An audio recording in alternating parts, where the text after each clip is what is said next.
Aujourd'hui, nous continuons donc notre thématique à la découverte du livre des Proverbes.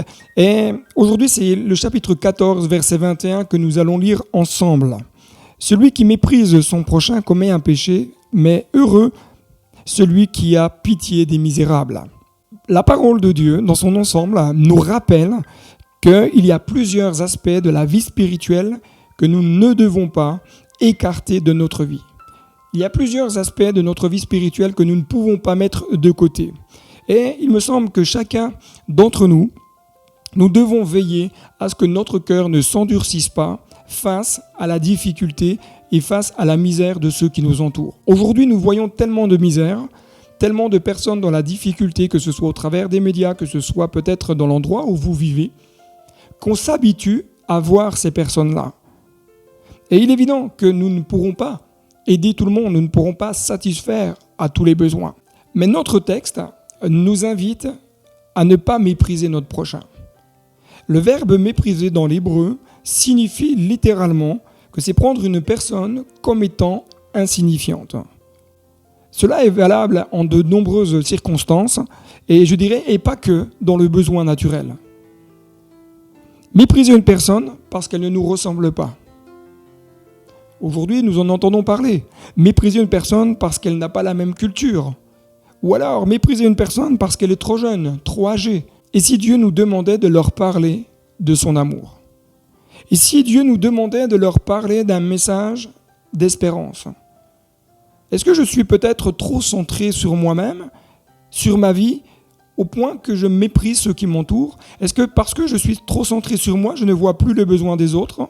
Les misérables, ce sont les pauvres que la vie n'épargne pas. Ce sont ceux qui sont laissés sur le bas-côté, les laissés pour compte. Ce sont ceux qui sont affligés, qui sont dans le besoin financier, matériel. Et que faisons-nous pour eux? Je vais même aller plus loin dans ma réflexion. Que fait l'Église avec un grand E? Que fait l'Église pour de telles personnes? Que fait l'Église pour leur venir en aide matériellement? Que fait l'Église pour leur venir en aide humainement? Mais que fait l'Église pour leur venir en aide spirituellement? Je crois que nous sommes appelés à faire du bien tout autour de nous. Nous sommes appelés à être des acteurs, c'est-à-dire à agir plus. Nous sommes appelés à véhiculer un message d'espoir, un message d'espérance. Relevons le défi, ensemble, d'être ceux qui vont agir en faveur des misérables, des défavorisés. Relevons le défi de leur parler de ce message d'espérance qui transforme les vies. Nos églises peuvent réouvrir. Certaines réouvriront seulement dans quelques semaines. Mais allons-nous devenir des acteurs ou allons-nous rester des spectateurs? Chers amis, que Dieu puisse se servir de nous. Que Dieu puisse nous utiliser pour aider celui qui est peut-être dans la difficulté. Prions pour que nous puissions devenir des boosters, des encourageurs.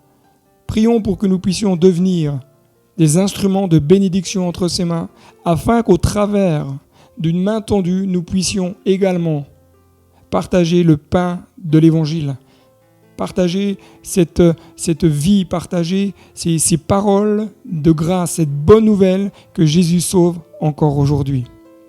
À très bientôt sur Pause Matinale. Que Dieu vous bénisse.